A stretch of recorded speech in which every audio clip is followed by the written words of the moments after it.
Ya, baik Bapak Ibu Saudara yang kekasih dalam Tuhan, kita bersyukur kepada Tuhan karena semalam cuacanya agak menakutkan dan membangkitkan trauma tentang Seroja. Tapi bersyukur kita semua masih dalam keadaan yang baik ya. Tadi di hampir siang itu ada hujan angin dan ya saya pribadi merasa getar-getir, tapi bersyukur kita bisa ada sampai pada pagi hari ini dengan baik. Baik Bapak Ibu Saudara yang kekasih dalam Tuhan, minggu-minggu ini kita sedang berada di minggu-minggu Prapaskah. Dan karenanya firman Tuhan yang akan disampaikan itu akan mengarah kepada penderitaan, berbicara tentang penderitaan Kristus sampai pada puncak, pada kematian dan kebangkitan Kristus di dalam Jumat Agung dan juga di dalam perayaan Paskah nanti di akhir bulan. Dan karena itu hari ini kita akan sama-sama merenungkan firman Tuhan yang saya beri tema tentang berita salib. Ya, berita salib, dan teks yang akan kita belajar bersama terambil di dalam Matius pasal yang ke-16 ayat yang ke-21 hingga ayat yang ke-23. Sejak saat itu Yesus mulai menyatakan kepada murid-muridnya bahwa ia harus pergi ke Yerusalem dan menanggung banyak penderitaan dari pihak tua-tua, imam-imam kepala dan ahli-ahli Taurat, lalu dibunuh dan dibangkitkan pada hari ketiga. Tetapi Petrus menarik Yesus ke samping dan menegur dia, katanya, "Tuhan, kiranya Allah menjauhkan hal itu. Hal itu sesekali tak akan menimpa engkau." Maka Yesus berpaling dan berkata kepada Petrus, "Enyahlah iblis, engkau suatu batu sandungan bagiku, sebab engkau bukan memikirkan apa yang dipikirkan Allah, melainkan apa yang dipikirkan manusia." Bapak Ibu Saudara kekasih Tuhan, tadi saya katakan bahwa tema kita tentang berita salib. Nah, berita salib ini sebenarnya mengarah kepada pemberitahuan tentang penderitaan Kristus. Kalau kita baca perikop di dalam Matius pasal 16 ayat 21 sampai 23 itu berbicara tentang pemberitahuan pertama tentang penderitaan Kristus. Jadi berita salib, yang tema kita tentang berita salib itu artinya berita tentang penderitaan bahkan sampai kematian Yesus Kristus. Nah saudara, kalau kita baca di dalam Alkitab, kita akan menemukan bahwa pemberitahuan tentang penderitaan Yesus ini disampaikan sebanyak 4 kali kepada murid-murid. Dalam berbagai kesempatan, Yesus secara khusus menyampaikan berita tentang penderitaan dan kematiannya kepada murid-murid sebanyak 4 kali. Bahkan kalau kita lihat di dalam pemberitaan yang keempat itu terjadi Hamin 2 sebelum akhirnya Yesus itu ditangkap dan mati. Di dalam Matius 26 ayat 1 sampai 2 dikatakan, setelah Yesus selesai dengan segala pengajarannya itu, berkatalah ia kepada murid-muridnya, "Kamu tahu bahwa 2 hari lagi akan dirayakan Paskah Anak, maka Anak Manusia akan diserahkan untuk disalib." Dikatakan 2 hari lagi Anak Manusia akan diserahkan untuk disalib. Dan ini adalah pemberitahuan tentang penderitaan Kristus yang keempat, Hamin 2 sebelum akhirnya Yesus ditangkap dan disalib. Sehingga kalau saya buat di dalam tabelnya seperti ini. Ya, dan kisah tentang penderitaan dan kematian Kristus, baik pemberitaan pertama, kedua, ketiga, itu dicatat di dalam dalam 3 Injil, yaitu di dalam Matius, Markus dan Lukas. Tapi kalau pemberitaan yang keempat ini dicatat di dalam Matius pasal 26 ayat pertama sampai ke-12. Nah Bapak Ibu, dari tema kita tentang berita salib ini, maka ada beberapa hal yang kita bisa bahas di dalamnya, dan kita juga bisa memetik pelajaran indah di dalamnya untuk kita lebih mengasihi Tuhan kita Yesus Kristus. Tema ini ada beberapa hal yang akan kita bahas dan ada pelajaran indah yang juga kita belajar di dalamnya. Yang pertama yang akan kita bahas bersama adalah bahwa berita salib itu disampaikan secara jelas. Berita salib disampaikan secara jelas. Nah saudara, pemberitahuan tentang penderitaan Kristus ini disampaikan oleh Kristus sendiri kepada murid-muridnya. Di dalam ayat yang ke-21 dalam Matius 16 dikatakan, sejak waktu itu Yesus mulai menyatakan kepada murid-murid. Ini secara khusus disampaikan kepada murid-murid, mengingat waktunya semakin dekat, mengingat akhir dari pelayanan Yesus itu semakin dekat, maka berita ini disampaikan secara khusus kepada murid-murid. Dan kalau kita melihat bahwa berita ini disampaikan kepada murid-murid, tapi berita ini disampaikan secara jelas. Nah, apa yang jelas? Kita akan melihatnya. Pertama, berita ini disampaikan secara jelas karena Yesus menyatakan tentang tempat di mana Yesus harus menderita. Mari kita kembali perhatikan ayat yang ke-21 dalam Matius pasal 16. Di situ, sejak waktu itu Yesus mulai menyatakan kepada murid-muridnya bahwa ia harus pergi ke Yerusalem dan menanggung banyak penderitaan. Yesus menyampaikan bahwa ia harus ke Yerusalem untuk menanggung banyak penderitaan. Ya, Yesus harus ke Yerusalem dan di sana ia akan banyak menanggung penderitaan, bahkan ia mati di sana. Pertanyaannya, mengapa harus Yerusalem? Atau mengapa di Yerusalem? Saudara, Yerusalem itu adalah pusat kota atau ibu kota negara. Dan Yerusalem ini menjadi pusat pemerintahan dan juga menjadi pusat penyembahan kepada Allah. Dan kalau kita ingat bahwa Salomo mendirikan bait Allah di Yerusalem. Saya mengutip situs dari Israel Ministry of Foreign Affairs, dia berkata, Yerusalem telah menjadi pusat kehidupan orang-orang Yahudi sebagai bangsa dan juga secara rohani sejak Raja Daud menjadikan kota ini sebagai ibu kota kerajaannya tahun 1300 sebelum Masehi. Jadi Yerusalem ini menjadi pusat kota, tapi Yerusalem juga ini menjadi pusat penyembahan kepada Allah. Dan Yerusalem ini juga dipilih oleh Allah sebagai tempat untuk mempersembahkan korban kepadanya. Ini pusat penyembahan kepada Allah dan Yerusalem dipilih sebagai tempat untuk mempersembahkan korban kepadanya. Dan karena itu orang-orang Yahudi yang ada di berbagai tempat ketika mereka mau mempersembahkan korban dalam perayaan-perayaan agamawi pada saat itu, mereka berpusat pada Yerusalem dan di sana mereka mempersembahkan korban kepada Allah karena di sana ada bait Allah berdiri.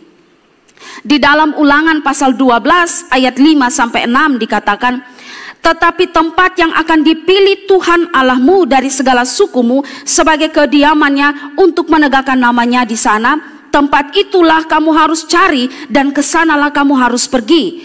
Kesanalah kamu harus membawa korban bakaran dan korban sembelihanmu, persembahan persepuluhan dan persembahan khususmu, korban nasarmu dan korban sukarelamu, anak-anak sulung lembu sapi dan kambing dombamu. Di sanalah, di Yerusalem itulah semua orang Yahudi datang dan mempersembahkan korban kepada Tuhan. Dan korban-korban yang dipersembahkan kepada Tuhan inilah yang akan digenapi di dalam diri Yesus Kristus sebagai korban yang terutama dan sempurna untuk penebusan dosa manusia. Saya kutip satu kata-kata dari God Question bilang begini, seluruh sistem korban persembahan yang ditetapkan Allah dalam perjanjian lama mempersiapkan pentas untuk kedatangan Yesus Kristus yang nantinya akan menjadi korban yang sempurna dan yang telah Allah persiapkan sebagai penebusan untuk dosa umatnya. Ya, jadi semua sistem korban yang dipraktekkan oleh orang-orang Yahudi pada saat itu nanti penggenapannya itu di dalam diri Yesus Kristus sebagai korban persembahan yang begitu agung dan mulia. Dan Yesus yang adalah anak domba Allah, Yesus yang adalah anak domba Allah yang menghapus dosa dunia, di dalam Yohanes pasal 1 ayat 29, lihatlah anak domba Allah yang menghapus dosa dunia. Yesus adalah anak domba Allah yang menghapus dosa dunia itu harus dipersembahkan atau harus dikorbankan atau harus mati di Yerusalem. Dan itulah mengapa Yesus harus ke Yerusalem dan di sana ia banyak menanggung penderitaan dan mati di Yerusalem. Matthew Henry berkata begini, ia harus pergi ke Yerusalem, ibu kota, kota suci itu, dan menanggung banyak penderitaan di sana. Walaupun sebagian besar waktu hidupnya dilakukan di Galilea, ia harus mati di Yerusalem. Di sanalah semua pengorbanan dipersembahkan, karena itu di sanalah ia yang adalah sang korban yang agung harus mati. Ya, jadi pertama Yesus menyampaikan secara jelas tentang berita salib ini, tentang tempat di mana dia menderita dan akhirnya mati, yaitu di Yerusalem.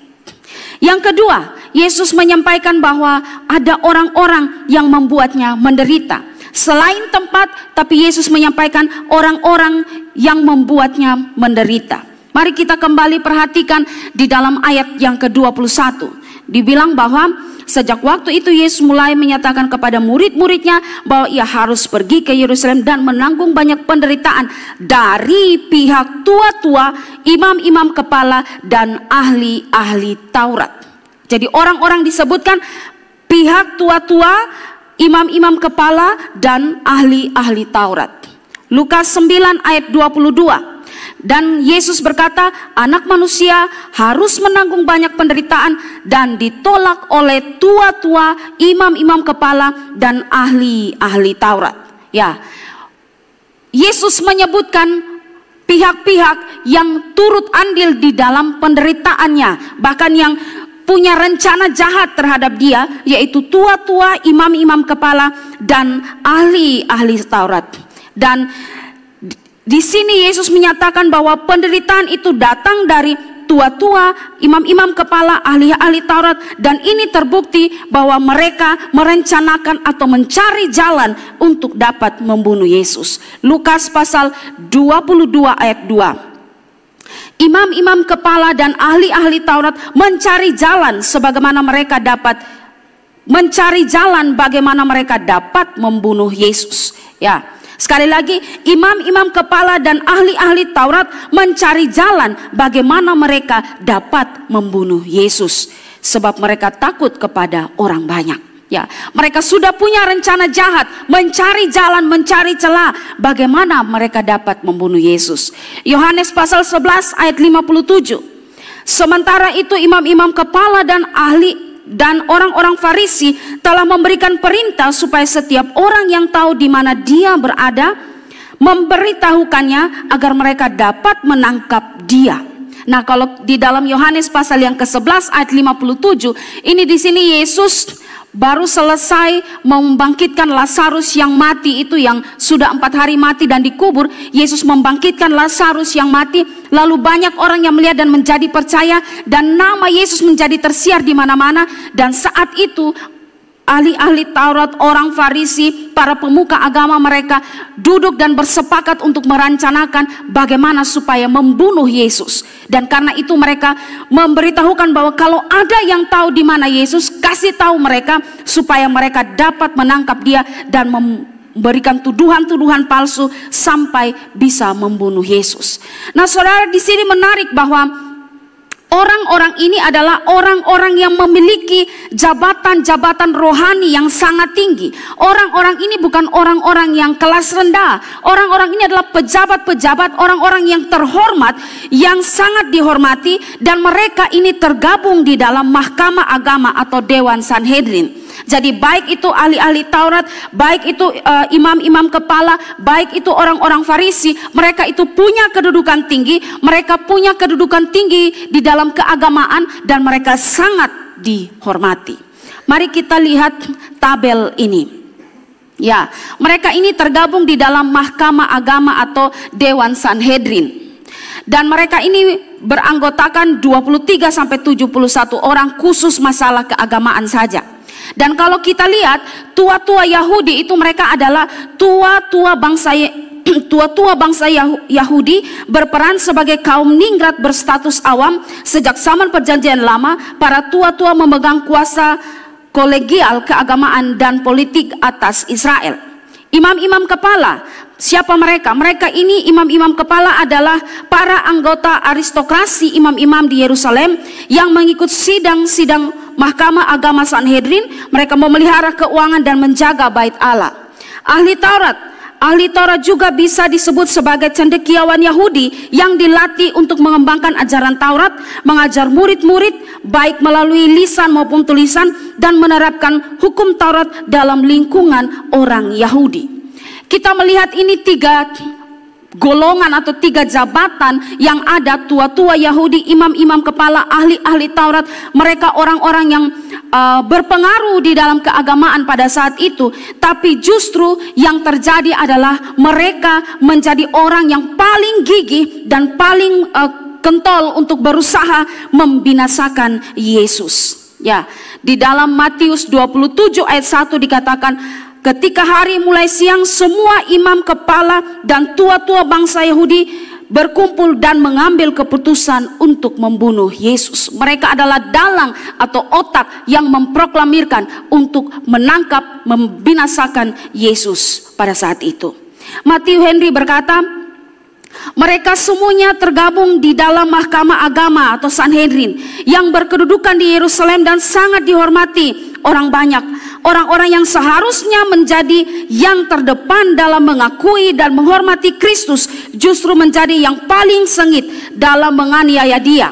Memang sangat aneh bahwa orang-orang yang mengenal isi kitab suci, yang mengaku menantikan kedatangan Mesias dan selalu berpura-pura memiliki watak yang kudus, harus memperlakukan Mesias dengan sedemikian biadab ketika Dia benar-benar datang. Benar bahwa pemerintahan Romawi lah yang menghukum dan menyalibkan Kristus, namun ia menunjuk kepada pihak imam-imam kepala dan ahli-ahli Taurat yang menjadi penggerak pertama.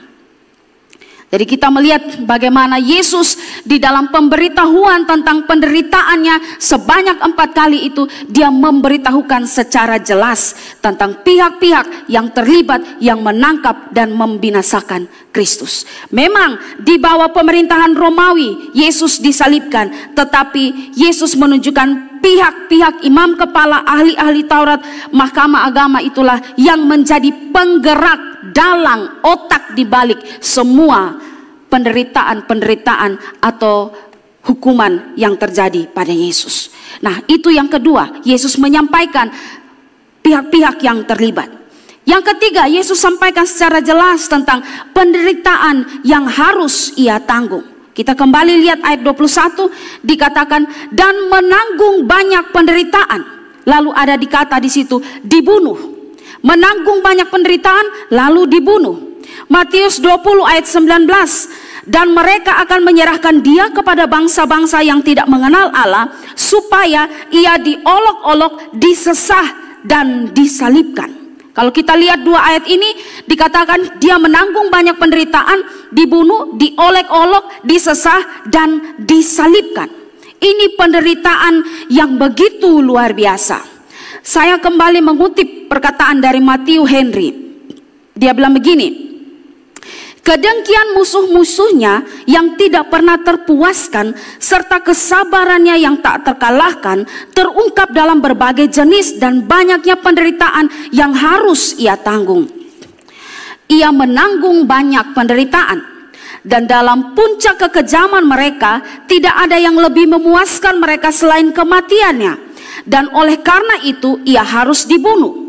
Sebanyak-banyaknya penderitaan, jika tidak sampai membawa maut, masih dapat dihadapi dengan sabar, karena selagi ada kehidupan masih ada harapan.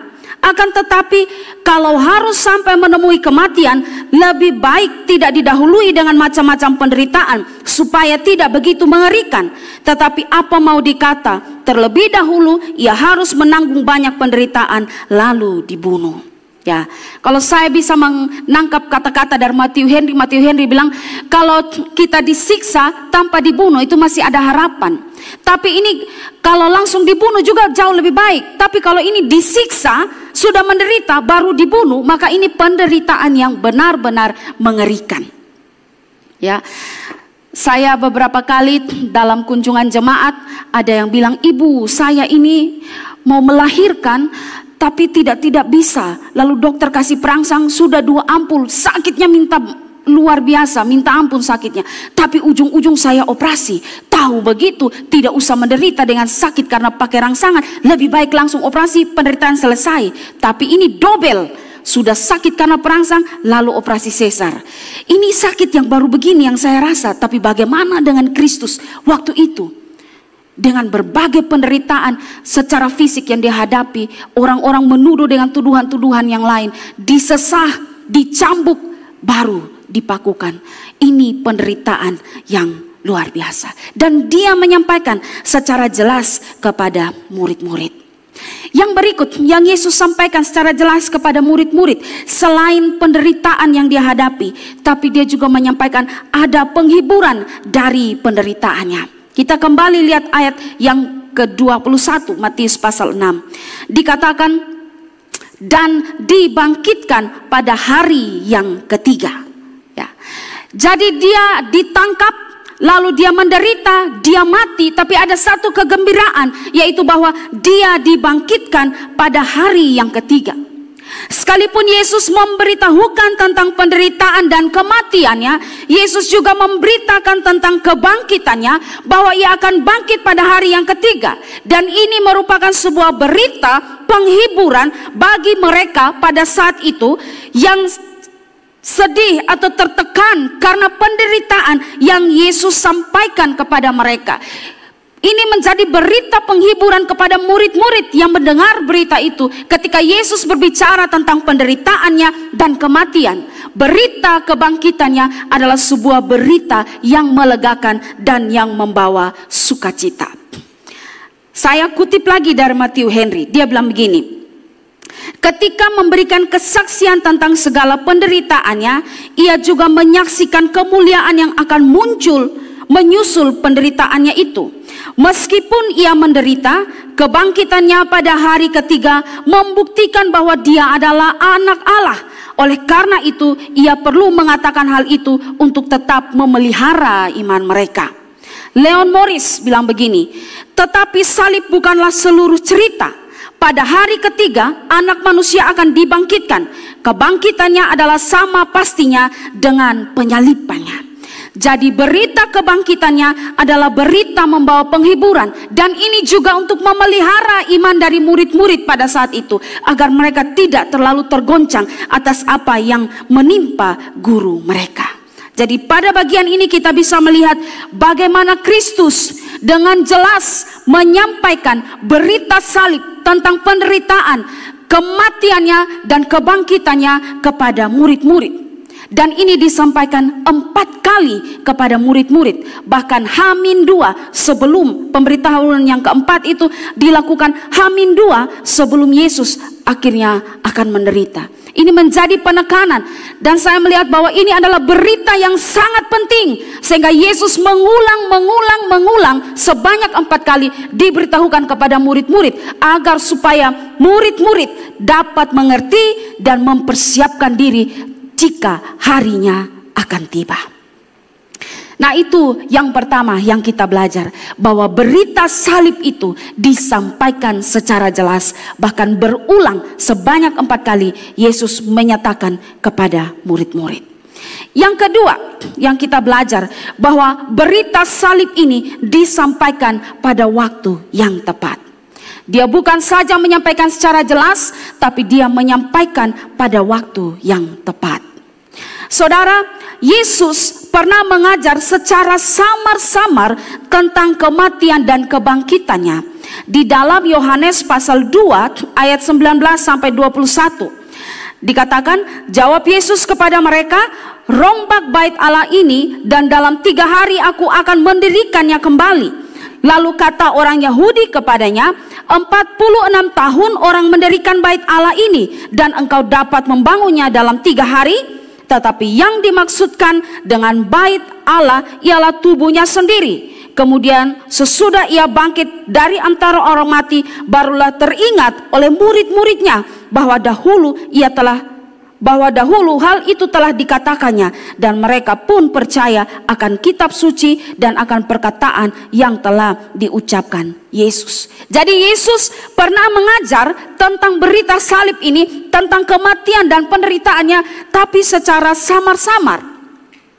Tapi pada bagian ini di dalam Matius pasal 16 ini, di situ untuk pertama kalinya Yesus mengajar secara terang-terangan, Yesus mengajar secara jelas perihal kematian dan penderitaannya. Dan ini berkaitan dengan pernyataan iman yang dinyatakan oleh murid-murid pada saat itu kepada Yesus. Di dalam Matius pasal 16 ayat 15 sampai ayat yang ke-16. Lalu Yesus berkata kepada mereka, "Tetapi apa katamu, siapakah aku ini?" Maka jawab Simon Petrus, "Engkau adalah Mesias, Anak Allah yang hidup." Dan saya ingat pada bagian ini Pak Esra sudah membahasnya tentang pernyataan iman yang diberikan oleh murid-murid yang diwakili oleh Petrus pada saat itu. Mereka mengakui bahwa Yesus adalah Mesias, Anak Allah yang hidup. Dan pengakuan iman itu muncul dari murid-murid, dan sejak saat itulah Yesus mulai mengajarkan tentang kemesiasannya. Yesus mulai mengatakan tentang penderitaan dan tentang kematiannya. Karena itu di dalam ayat 21 Matius 16 dibuka dengan kata sejak waktu itu. Sejak waktu itu yang mana? Sejak waktu murid-murid menyatakan iman mereka kepada Kristus bahwa Yesus adalah Mesias. Sejak saat itulah Yesus menyatakan diri kepada mereka, memberitahukan tentang penderitaan dan kematiannya. Dalam bagian ini saya melihat Yesus begitu luar biasa, bahwa Yesus mengajar langkah demi langkah, step by step kepada murid-muridnya, disesuaikan dengan kebutuhan, disesuaikan dengan tingkat rohani dari murid-muridnya, sehingga berita itu perlahan demi perlahan disampaikan sehingga dapat diterima. Ya, Matthew Henry bilang begini, sekarang ia mulai menunjukkannya dan membicarakannya dengan terus terang dan langsung. Sebelumnya ia tidak pernah menyinggung masalah ini, sebab murid-muridnya belum mampu menerima kabar mengenai hal yang begitu janggal dan memilukan ini. Tetapi sekarang setelah mereka menjadi lebih matang dalam pengetahuan dan kuat dalam iman, ia mulai mengatakan hal ini kepada mereka.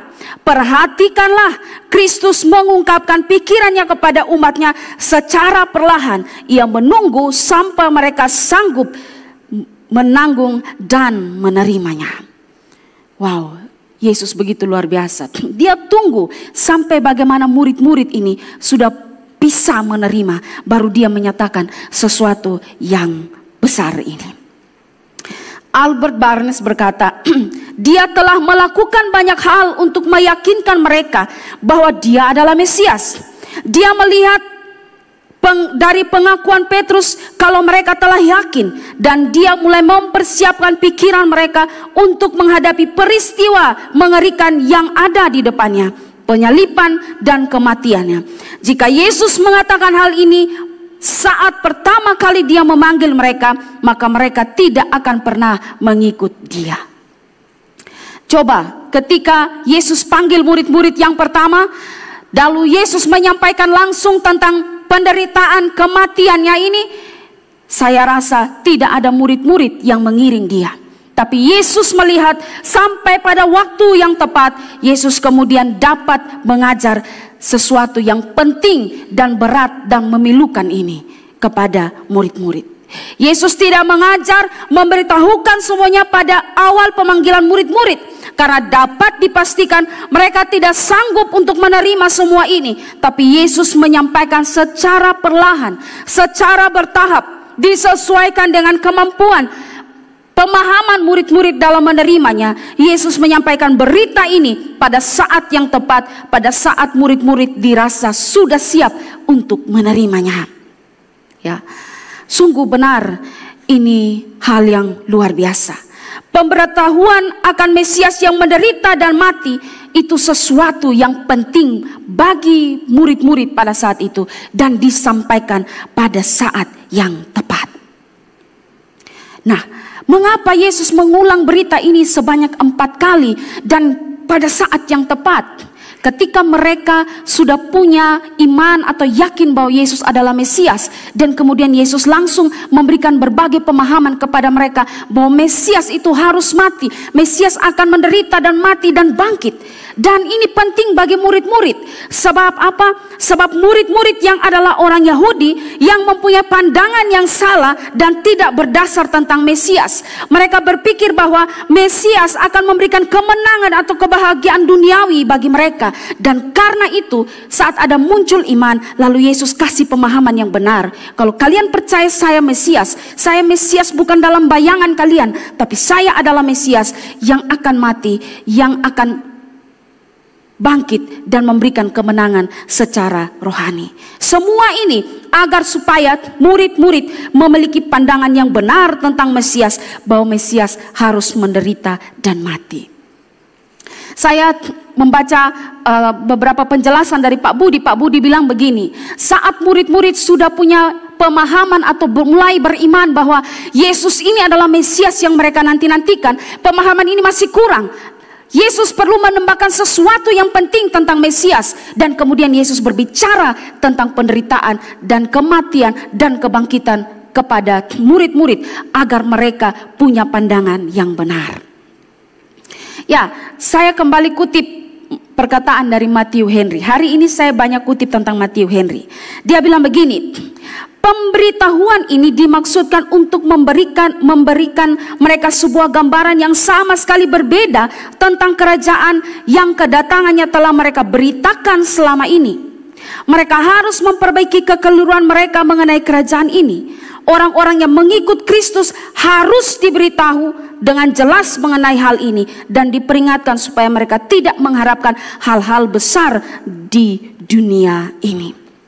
Nah, Yesus harus memberitahukan ini supaya konsep yang salah tentang kerajaan Mesias yang mereka beritakan selama ini tidaklah terus berlarut. Mereka punya pola pikir pemahaman yang benar tentang Kristus. Tapi ini juga harus diberitakan kepada semua orang percaya, orang Kristen pada zaman kita, bahwa untuk mengikut Kristus tidak iming-iming tentang hal-hal yang menggembirakan di dalam dunia ini, tapi ada banyak penderitaan yang harus saya dan saudara jalani, hadapi sebagai orang yang mengikut Kristus. Karena Kristus telah terlebih dahulu mengalami berbagai macam penderitaan.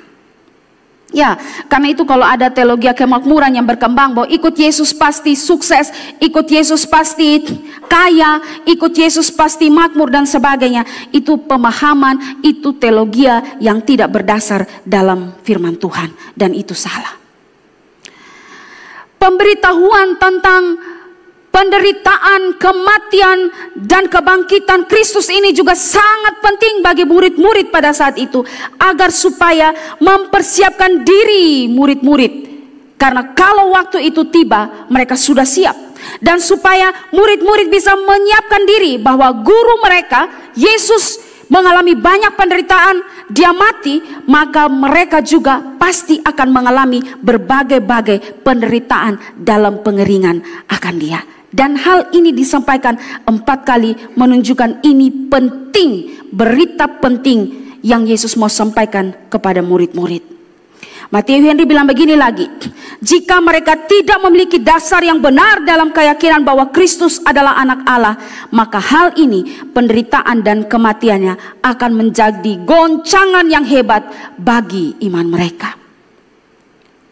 Bagaimana Kristus mempersiapkan murid-murid menghadapi hal yang begitu hebat di depan terkait dengan guru mereka. Saudara, dari hal ini apa yang bisa kita belajar pada poin ini? Saya melihat bahwa ini mengajarkan kepada kita bahwa bagi para pelayan, bagi setiap kita yang melayani, maka pada waktu kita memberitakan firman atau memberitakan pengajaran firman, maka kita harus memberitakan apa yang merupakan kebutuhan orang itu dan disesuaikan dengan tingkat kerohaniannya. Ya, misalnya begini, saat kita mau menginjili orang, kita harusnya menyampaikan Injil Kristus, tapi orang lalu kemudian bertanya tentang doktrin Tritunggal, apa itu Yesus Kristus, dia satu hakikat 3 pribadi. Ya, dia bertanya, kita bisa menjelaskan, tapi nanti yang penting adalah dia harus tahu keselamatan, karena dia belum percaya. Bagaimana mungkin dia belum terima Yesus sebagai Tuhan dan Juru Selamat secara pribadi, tapi dia mau belajar yang begitu banyak. Jadi harus dari dasar, step by step diberikan pengajaran kepada orang. Tapi ini juga menjadi pelajaran bahwa jika ada yang kemudian, saya tidak tahu, mu'alaf atau murtad, masuk di dalam agama Kristen, jangan langsung diberi panggung untuk mengajar, karena itu belum belajar baik-baik. Harus belajar dengan sungguh-sungguh agar baru dikasih kesempatan. Kalau dikasih kesaksian boleh, tapi disuruh untuk mengajar jemaat, tunggu dulu, belajar. Karena step by step pengajaran yang Yesus berikan kepada murid-murid ini mengajarkan juga kita harus belajar firman Tuhan dengan baik, step by step. Tapi dari bagian ini juga kita mau belajar bahwa ternyata Allah itu mengenal dan mengetahui masing-masing kita. Karena itu diberikan segala sesuatu sesuai dengan apa yang mampu kita terima. Coba kalau Yesus kasih tahu tentang kematian penderitaannya kepada murid-murid saat dia panggil, tidak ada murid yang ikut dia. Tapi dia panggil, dia ajar mereka saat punya pemahaman iman yang sudah baik. Mereka kenal Yesus adalah Mesias, percaya, baru Yesus masukkan tentang bagaimana konsep Mesias yang benar penderitaannya. Berarti Yesus tahu dan mengenal masing-masing murid-muridnya. Dan dia memberi sesuai dengan mampu yang ditanggung oleh murid-murid. Yesus begitu mengenal murid-murid dan memberi sesuai dengan apa yang mampu murid-muridnya terima. Ketika Yesus mendapati bahwa murid-muridnya telah memahami dan mengenal satu kebenaran, ia mengajar kepada mereka kebenaran-kebenaran yang lain sesuai dengan kemampuan yang dapat diterima oleh murid-murid. Tuhan mengenal setiap kita dan memberi sesuai dengan apa yang mampu kita terima. Ya, kita harus ingat bahwa Tuhan tidak pernah memberikan sesuatu kepada kita yang melebihi dari apa yang bisa kita terima kalau kita atau yang bisa kita tanggung. Kalau saat ada tantangan atau ada pergumulan yang sedang dihadapi, ada sakit penyakit yang kita terima, maka ketahuilah bahwa itu tidak melebihi dari apa yang mampu atau yang sanggup untuk kita tanggung.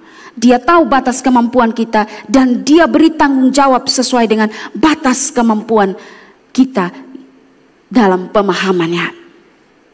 Ya, 1 Korintus 10 ayat 13. Pencobaan-pencobaan yang kamu alami ialah pencobaan-pencobaan biasa yang tidak melebihi kekuatan manusia. Sebab Allah setia dan karena itu ia tidak akan memberikan kamu dicobai melampaui kekuatanmu. Pada waktu kamu dicobai, ia akan memberikan kepadamu jalan keluar sehingga kamu dapat menanggungnya. Dia tidak pernah memberikan sesuatu yang tidak bisa kita tanggung. Dia tahu kemampuan kita, dia tahu batas kekuatan kita, dan dia memberi sesuai dengan itu. Sama seperti yang dia berikan kepada murid-murid.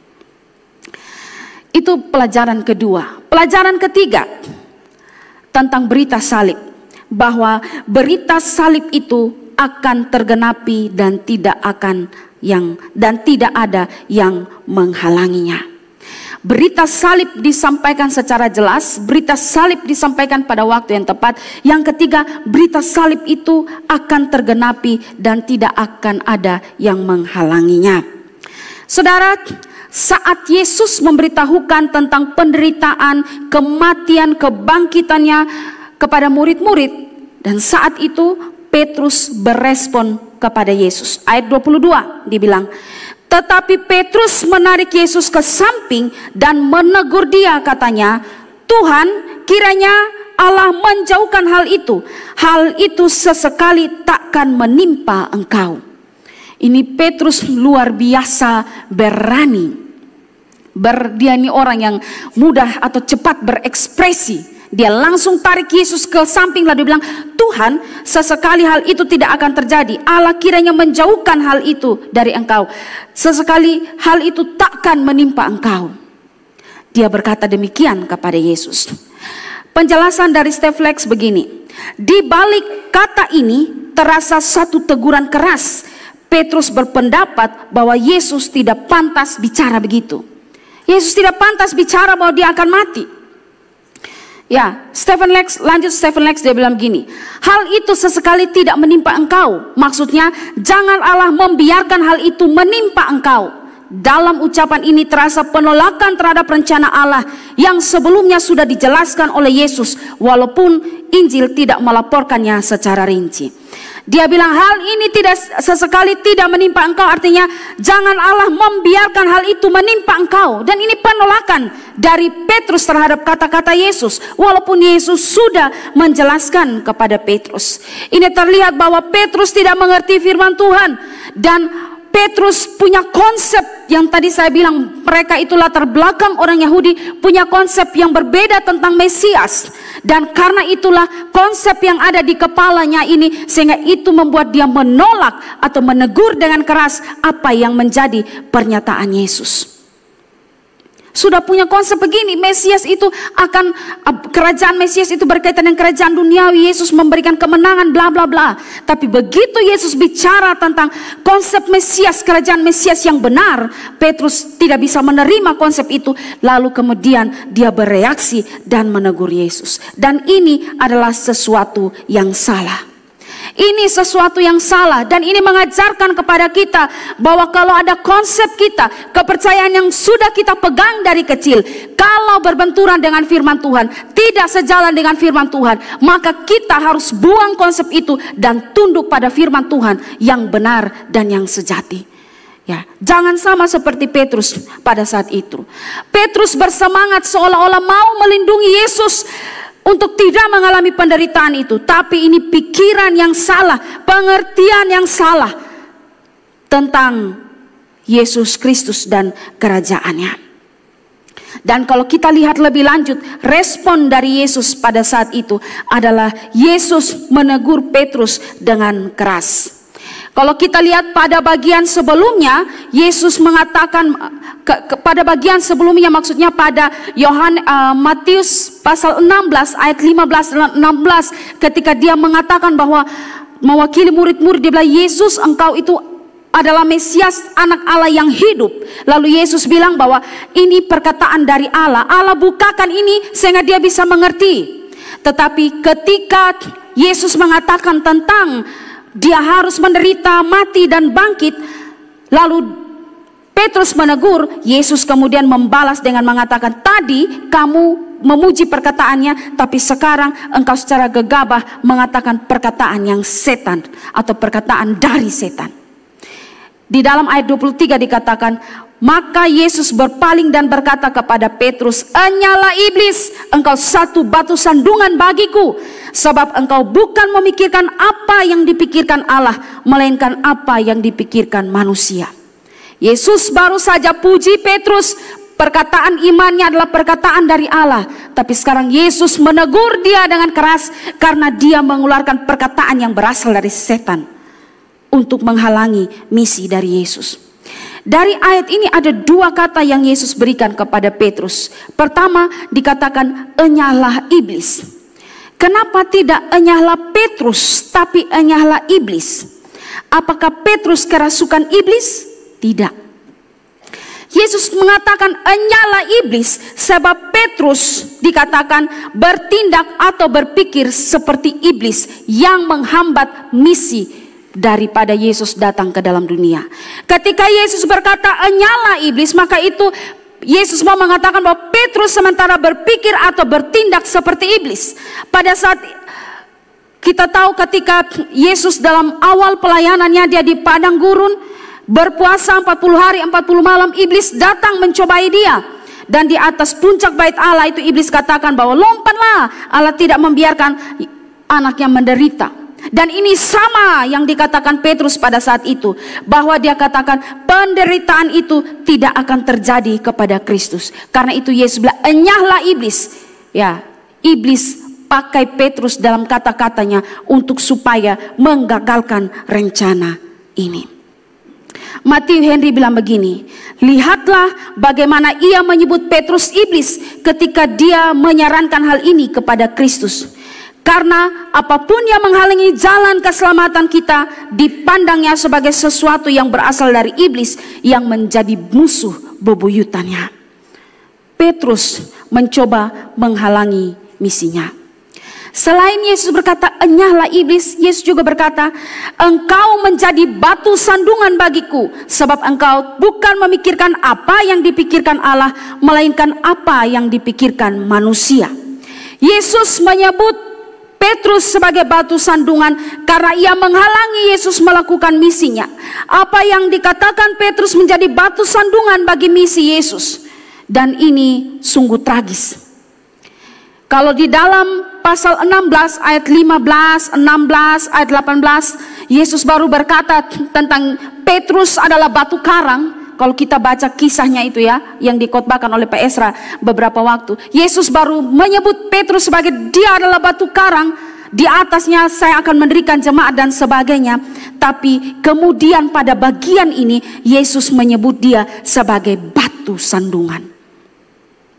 Matius 16 ayat 18, dan aku pun berkata kepadamu, engkau adalah Petrus, dan di atas batu karang ini aku akan mendirikan jemaatku. Ya, Petrus disebut batu karang, tapi sekarang dia disebut batu sandungan. Ini hal yang begitu mengerikan.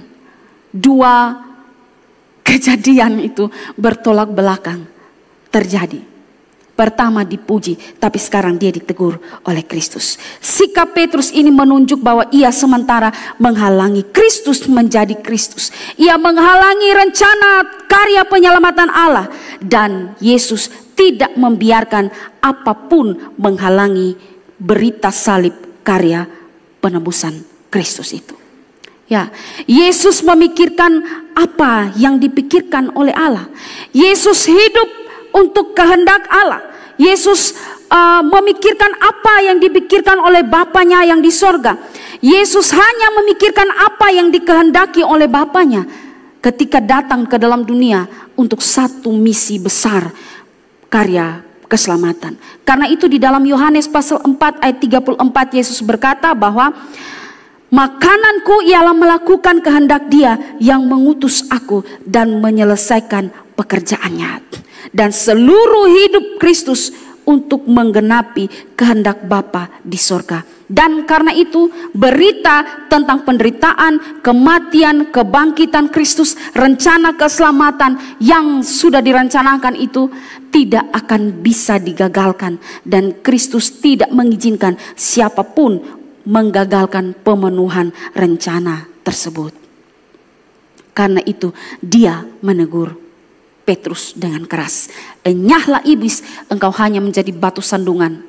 Ya, sebab engkau memikirkan bukan memikirkan pemikiran yang dipikirkan oleh Allah, melainkan manusia. Betapa Kristus sungguh ingin dan tetap teguh agar berita salib yang disampaikan dapat tergenapi. Saudara, pada bagian ini saya berikan kita aplikasi praktis bagi kita. Pertama, bahwa hidup kita dalam dunia ini jangan hanya berpusat pada kehendak pribadi, tapi kepada kehendak Allah. Kehendak Allah, rencana Allah, apa yang menjadi keinginan Allah, apa yang menjadi perintah Allah, hidup berpusat pada itu. Ada banyak orang Kristen yang dalam hidup ini hanya memikirkan kehendak pribadi, keegoannya, dan bukan kehendak Allah, bukan kemauan Allah, atau tidak mau berjalan sesuai dengan kehendak Allah. Sehingga tidak jarang ada yang sampai meninggalkan Kristus demi kepentingan pribadi.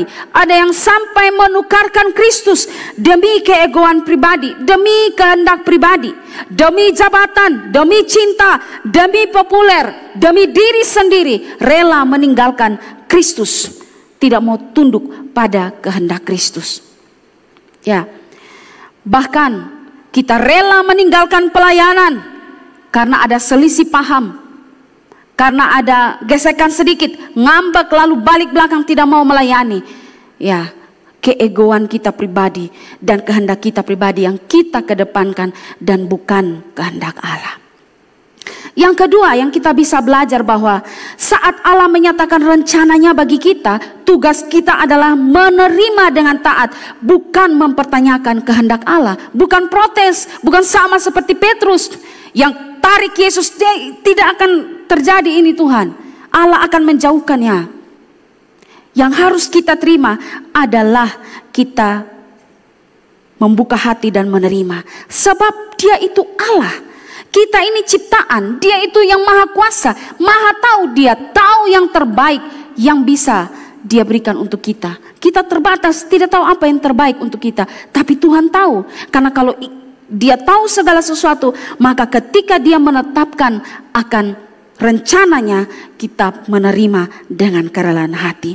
Matthew Henry bilang begini, Allah tahu apa yang harus dilakukannya tanpa pengajaran dari kita. Sekali lagi, Allah tahu apa yang harus dilakukan tanpa pengajaran dari kita. Kecuali kita tahu pikiran Allah, maka bukan pada tempatnya kita menjadi penasehat Allah. Allah tahu apa yang harus dilakukan untuk kita, kecuali kita tahu pikiran Allah. Kalau begitu bukan pada tempatnya kita menjadi penasehat Allah. Tunduk pada Allah, tunduk pada rencananya. Dia tahu apa yang terbaik. Yang ketiga dari pelajaran bagian ini adalah bahwa kita bersyukur karena berita salib itu tergenapi dalam karya keselamatan Yesus Kristus yang dikerjakannya. Dan ini membawa keselamatan bagi kita. Kita bersyukur karena Kristus menderita. Kita bersyukur karena Kristus menderita, mati dan bangkit. Dan kebangkitannya membawa harapan dan keselamatan bagi kita orang percaya. Coba kita berpikir, seandainya karya keselamatan ini, seandainya berita salib ini digagalkan ketika Petrus datang bicara kepada Kristus. Untuk itu tidak terjadi Tuhan. Dan Kristus mau, maka tidak ada karya keselamatan yang terjadi. Maka tentu binasalah kita. Kita bersyukur karena berita salib, bersyukur karena berita kematian dan kebangkitannya memberikan harapan dan keselamatan.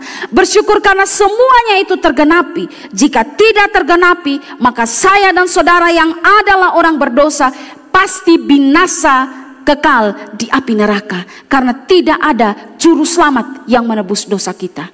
Dan bersyukur kepada Tuhan karena berita salib itu tergenapi dan tidak ada orang yang bisa menggagalkannya. Saudara, kita semua adalah orang berdosa. Jangan pikir dosa itu harus yang besar-besar. Kita curi ikan di lemari, itu namanya mencuri dan berdosa. Kita ambil uang di dompet suami tanpa ketahuan suami, itu pencuri. Mama-mama kasih tahu, Bapak, Mama ada ambil 50.000 nih. Kok tiba-tiba Bapak buka dompet, uang hilang. Lalu Bapak tanya, Mama uang 50.000 di mana? Son tahu, su ambil menyangka le dosa. Itu kecil-kecil dosa. Dan dosa yang kecil itu sanggup membawa kita ke neraka. Dan tidak ada seorang pun di antara kita yang bisa untuk membebaskan kita dari dosa. Kita membutuhkan juru selamat. Juru selamat seorang yang tidak berdosa. Dia haruslah manusia, tapi dia juga harus Allah untuk menebus dosa kita. Dan itu adalah Kristus. Dan bersyukur karena karya keselamatan, berita salib itu tergenapi. Sehingga saya dan saudara yang percaya kepadanya dapat diselamatkan. Saudara, ini ada di minggu-minggu Prapaskah. 2 minggu lagi kita masuk di dalam Jumat Agung dan Paskah. Dan minggu-minggu ini kita sedang belajar firman Tuhan dengan melihat kembali penderitaan, bahkan sampai kematian yang Kristus alami karena kita. Berapa kali kita masuk di dalam minggu Prapaskah dan merayakan Paskah? Semua itu akan menjadi sia-sia pengorbanannya kalau kita tidak sungguh-sungguh percaya kepadanya. Bersyukur berita salib itu tergenapi dalam karya penebusan Kristus. Kalau gagal, saya dan saudara binasa. Karena berita salib itu tergenapi, tidak ada jalan lain, tidak ada cara lain untuk selamat, hanya percaya kepada Kristus. Tidak ada perbuatan baik, tidak ada amal ibadah, tidak ada. Iman saja kepada Kristus, saudara dan saya pasti akan selamat.